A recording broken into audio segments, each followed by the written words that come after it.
What's going on there, guys? We back with another one, and today we got to talk about Cris Carter. Um, he spoke on Skip Bayless and his exit from Fox Sports, and he exposed everything he encountered with Skip Bayless over the years. He touched on everything. That anybody would have questions about Stephen A. Smith, Shannon Sharpe, how he almost ran up on Skip and punched him. I'm going to be stopping the video at certain times. Obviously, I need to speak because YouTube policy, but I'm really gonna let y'all watch this for the most part. And I want to know what you guys think about this. Let's check it out. And Shannon overwhelmed them with his success and his following. Because Shannon comes with the following. They blew, yeah, he's just blown up. So Stephen A gets along with most every athlete.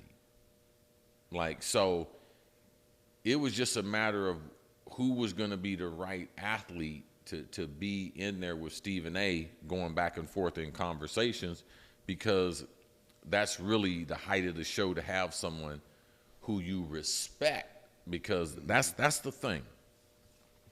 A number of years ago, I was on a show with Stephen A and Skip Bayless.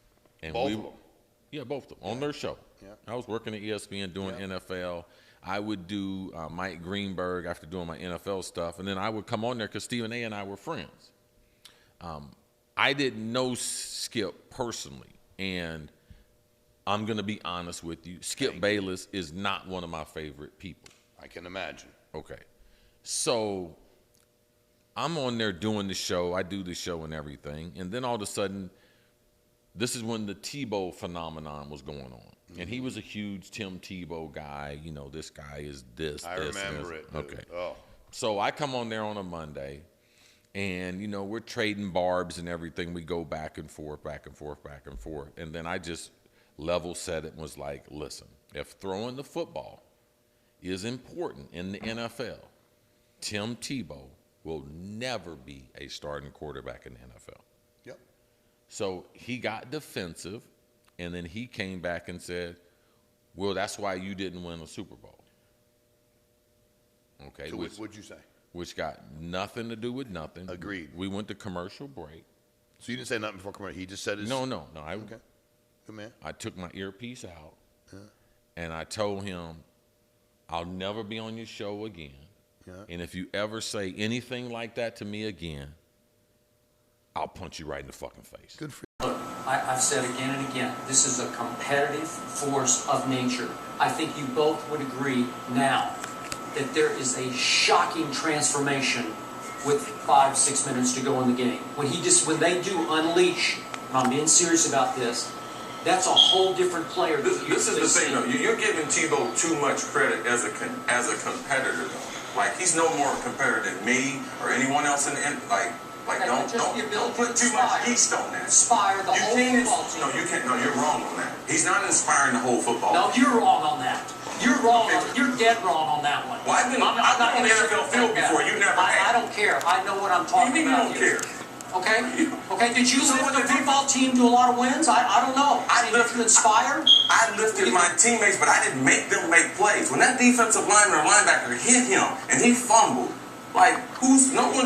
so don't get carried away with that. But a lot of teammates say if they think he's divinely there's the divine force of nature here, then maybe it's happening. Maybe they believe. So in the fourth quarter, what do you think Tim Tebow went to his teammates and said? Okay, they saw him go 18 for 24 for 191 yards. That's what I'm talking about. I asked you. Okay, but I'm saying they see. You said he's leading these guys. Making plays. Is he saying anything? Is he saying anything? Plays. No, he didn't say anything. So he's just leading silently. Yeah, but he's totally cool and calm. They see the body language. So me being on the NFL field and playing and being a starter and a premier player and worthy of the Hall of Fame, by the way, and a Christian and a leader, my experience don't matter. Okay, but you dismissed him. You say he can't play in the league. I didn't say that.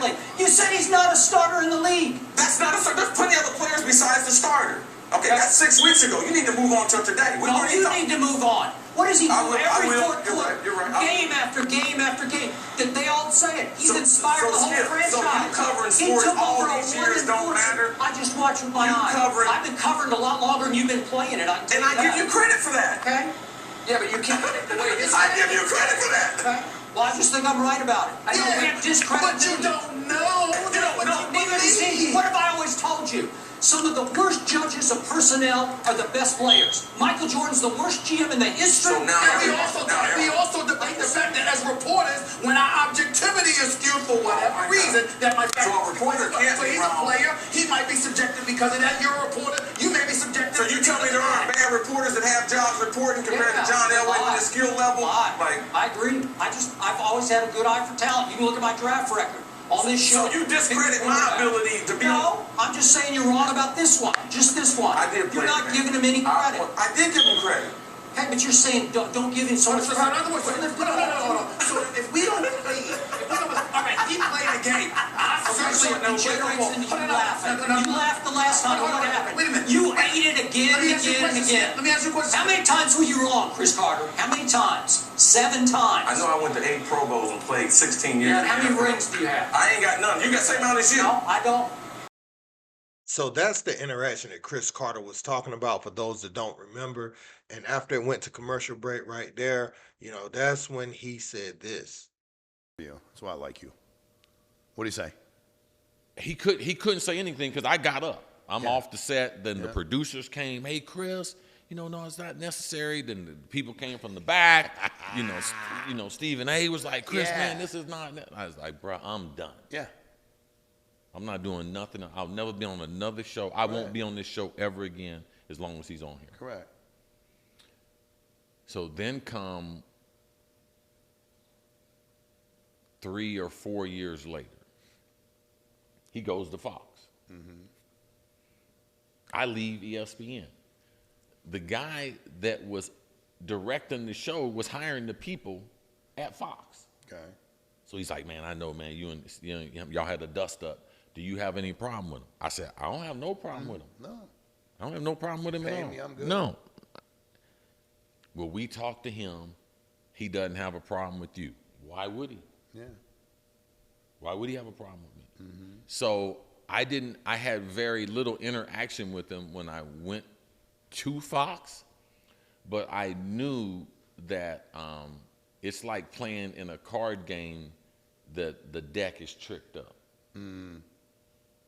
Okay, so number one thing you should know about Skip Bayless and some of the programming, the way that it was done at ESPN and at Fox, I'm going to say this, that it's a form of wrestling. Really? Yeah, you know who I going like to win. it. You know who going to win. Yeah. Yeah, it's predetermined. Yeah. Yes. Yep. And a lot of the arguments and everything are either predetermined or assigned. You're going to win this one. And everything is slanted in Skip and Stephen A's favor. They pick the subjects, and they pick what side they going to take. Then you got to defend the other one. So you show up to court and picking out what you want to do for. Yeah, let me look at the odds first. Then I'll pick my side. And now I'm going to say something about Stephen A. Stephen A. is an authentic dude. He is a journalist. He's a broadcaster. He's also an entertainer. And he's fair.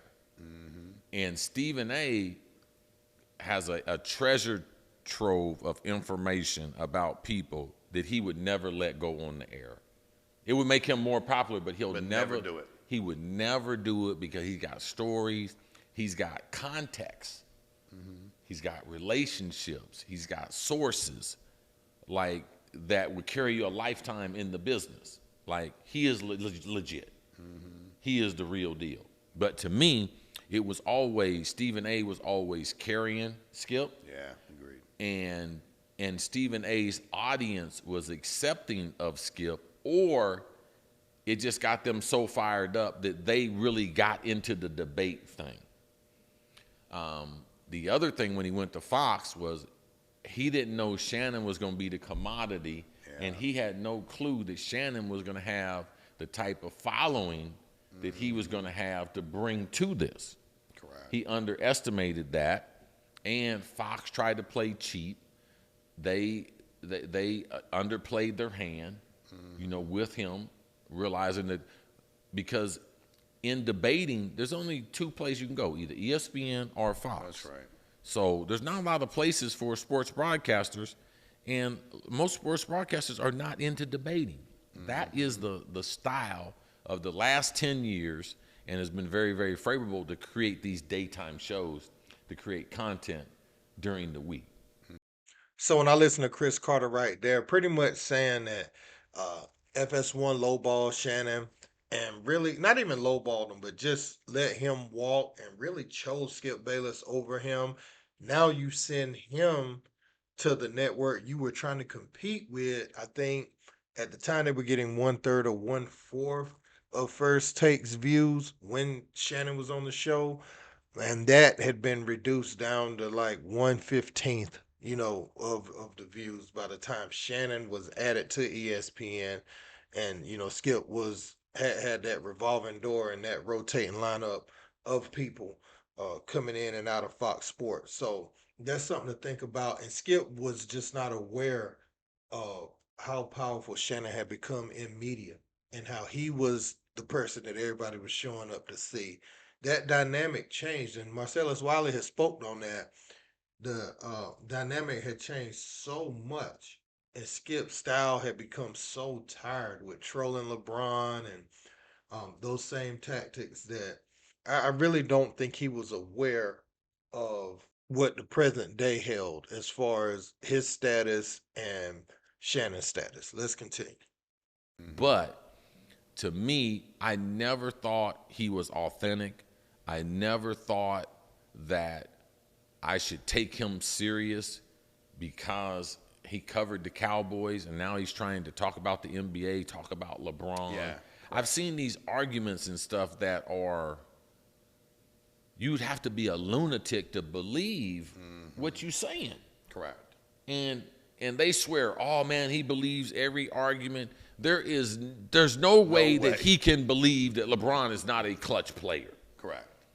There is no way that he thought Tim Tebow was going to be one of the best quarterbacks in the NFL because he's a smart guy. He's not an idiot. He can't be an idiot. I would agree. But sometimes he acts like one.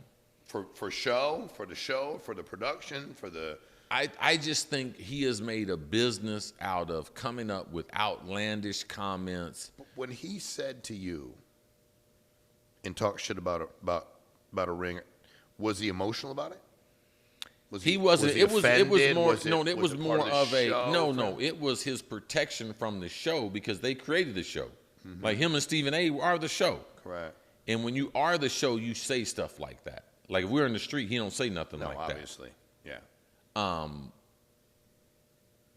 So a lot of people get on TV or get behind a mic or get behind a camera, and they got what you call studio courage. Like liquid courage when you drink too much. Yes. Yes. Studio courage. Yes. That's a good one. We got to write that one down. Studio courage. So they think they're really tough. And I hate the way he tries to portray, that type of image. Yeah. And, to me, he took advantage of black culture. Explain he tried to tap into things like he started wearing a gold chain. He started wearing Jordans on the show. Like, bruh, bruh. He said, bruh. Like, I can't laugh. I'm sorry. I mean, there's sense. there's no way you and Lil Wayne could be close. Like you trying me. Yeah, correct. And to me, it took advantage and kind of exploited the fandom of African American people because people show up to support Shannon. Yeah. People show up to support Stephen A. No doubt. And then they have to tolerate him. Correct. And he knew that. But, to me, you have to have a heel in wrestling. You do. Somebody that everybody like literally can't fucking stand. Yes. Knows they're whiny, screamy, couldn't This- fight their way out of a wet paper bag, but it's a lot people watch. the way those shows are developed. I've been in these meetings with these shows. I know the people that produce these shows, people that direct these shows. It's staged. It's staged, and that's why the overall popularity of it has gone down, because people can see through it. Like, how can you hate LeBron James that much? If you're just a reporter. It would just be weird. I mean, with You're just a everything, reporter. with everything he's done. I can see if you're a fan Even of as a whatever human team, being, as man. a human being, but as a reporter, as a sports guy, how do you not, wherever you think it's Jordan, Kobe, I don't care what you think LeBron is, how do you hate him? Right. What he's done. And then how do you love a guy like Tom? I mean, Tom Brady, no matter who it was, I mean, Tom Brady could throw for 4 yards, and Skip would have had a meltdown if you criticized him for half a second. Yes, and all the investigations and all that stuff, all that stuff. Yeah. Hey. Had it been somebody else, Oh my. had it been Randall Cunningham, Oh my goodness. you'd have Lamar wanted him in Jackson. jail. Lamar Jackson. Yeah. With his Yeah. Jordans and his gold chain, he'd be calling for them to be in jail. Yeah. Like he's never been that way. I guarantee you, go through his whole high school. Right? He averaged like 6 points in high school That playing surprises basketball. me that he was that good. And when someone on the show pointed out one time, pulled up his bio. Did he freak I out? think it was Jalen Rose. That's great. Oh yeah, I think he averaged like 6 points. Did he freak out? Oh, he was pissed. Oh, he was pissed. That's beautiful. 6.2 in high school. Killing it. Now Stephen A. went to college, played basketball and everything, but Stephen A. is not trying to sit in Stephen that A. seat. laughs about it. Yeah, he's You know, not. But he's not trying to sit in that seat saying that's right. that if I was doing this, no, like That's what I think frustrates about people that didn't play. It's not when and you said it to me, and I've heard it from other people, like the way Stephen A. gives you different perspective and what he knows and how much he knows and how good he is. But like when you don't have that, why are you acting? And maybe it's everything that he's doing, but why are you acting? Just be you, dude. Like be good at being who you are. But who he is what they created on TV. Like you never gonna be cool, man. Yeah, that's true. Like you can't buy cool. I don't care what they do with the cameras. But is that really who he is, though? Outside of that, is he that fucking annoying? Screeching, yelling, insecure? No, very, very insecure human being. Correct. He's a weird dude now. Correct. Like it's not dude you're gonna be going out to and hanging out, hanging smoking out a with cigar. No. No. I've spent zero time with Skip off air. No, man. He's a weird cat. Yeah. Skip Bayless. Yeah, Well, good. good luck. Thank Thank God God he's off don't there. have to I'm wake glad up. he's off because I don't have to avoid watching it. You know what I mean? Let me hold on. All right. And it lets you know LeBron don't run everything. That right there lets you know that. So as we analyze all of this that was said, Skip Bayless, when I look back at the totality of everything that has taken place, it seems like Skip's day has come as far as, and I mean that in the sense that you planted some bad seeds along the way as far as disrespecting people, and he does get emotional. He challenged Jalen for who he was as a player, challenged Cris Carter, challenged Shannon Sharpe. He has some resentment towards the athlete. This platform for him at times was his way of getting back at who he could never become, and that's the professional athlete. And I think that's pretty clear. Why challenge all of these great players who reached the highest level of the sport? You know, if you reach the highest level of the sport and you the 12th man on the worst team in the NBA, you are a great basketball player in the grand scheme of great basketball players, right? You might not be a great NBA player, but all those players are great players. To even be on those floors, on those football fields. You know, last person on the practice roster is a great football player. They could go to some college and star, some Power Five and star. So that's what I would say. Skip, this was his way of getting back at those people, especially when the arguments got heated. Now he had some good times with him. He brought Stephen A on, brought Shannon Sharpe along. But also, Skip knew he needed a black person with some personality That's why I was kind of suggesting that he went for Chad Ochocinco when Shannon was leaving. Didn't know Shannon already had something planned with Chad with Nightcap, at the time. And I think as far as Skip, the time it is now in 2024, even if he was to get someone with personality, I don't think people want to see Skip anymore. Skip, if he's gonna do, like I said, he's gonna need Cam and Mace. Honestly, when they said they would offer him a position like once or twice a week, uh, seeing him in that light would help him with the public somewhat. That's about the best he can do. People don't want to see Skip every day no more, but if he gets some people with some personality like that, it will help him be seen in a more relaxed light, and maybe people could grow to like him a little bit in that capacity. But as far as him being on TV and him sitting across from you and running things and debating, because you got to think Skip was always the top person at his debate shows. Now that market for him is closed completely. Nobody's trying to see Skip Bayless be the top debate person, and ain't really nobody out there to sit across from him that people are interested in. Even though Stephen A. was fired from ESPN, he already had somewhat of a fan base, and Stephen A. really tapped into, and I'm talking about back at that time. He kind of tapped into some of the fan base that Stuart Scott had. If you remember Stuart Scott, uh, commentary on Sports Center where he would say something like the Wu Tang Clan, and he was a little more urban. Uh, Stephen A. tapped into those people and trying keeping it real and saying things a certain way, and people kind of liked Stephen A. back then. Um, so that's kind of was his fans, and Skip knew that Stephen A. would bring that to the show. Shannon Sharpe, he had been on First Take a few times, which is funny how all this worked out because he showed up on First Take with Skip to Fox Sports, and then circled back to ESPN after everything blew up over there. But he knew he needed Shannon Sharpe. Shannon had some personality, and they rolled the dice on that and did really well. Uh, and at his launch, some things for Shannon, put him in position for everything that's going on now.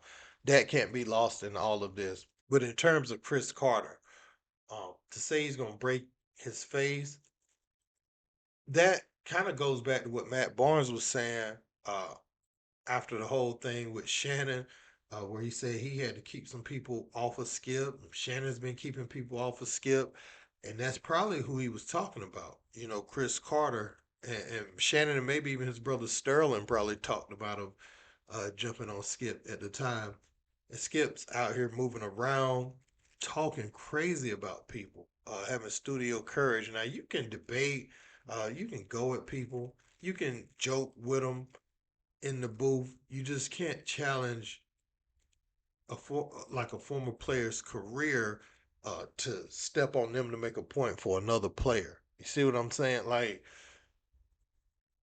you can't call it jealousy because you do have to realize those guys was in those locker rooms. They had to prepare for these players week in, week out. They've competed against these players. So you can't do that on TV and try to one up somebody with a low blow all the time. That's always gonna blow over. And it just the pattern of this with Skip Bayless. Like I said, his day has come. He had a long, great career, but he, like I said in some other videos, he don't have the relationships to interview the players. He don't have, he just don't have that audience, and he don't have those relationships, and he forsake them for the sake of trolling. And even people that like him, like we won't ever see Tom Brady do his thing. He wrote for Tom Brady so hard, Tom Brady won't come on Skip Bayless's podcast because of the way Skip. One thing I don't think Skip considered is how much of friends Tom Brady is with the other guys he's talking about. You think you're gonna get Tom Brady on your show and you talking about all his friends? See what I'm saying? So he kind of put his foot in his mouth. Tim Tebow. Yeah, go get that interview. See how well that does for you. That won't go anywhere. So again, Skip, he's burned all his bridges, man, and this is what it looked like. But he done made his money. That's what I can say. But he has to be okay with it being over for the most part. He's not gonna relaunch a new brand and be at the top of debate television and nothing like that. He's gonna have to find a new way to cover the sport. So, or just go home to your wife at this stage, which is 72, 73. It is about time to go home anyway, honestly. So let me know what you guys think in the comments. Don't forget to like, share, and subscribe. Till next time. Peace.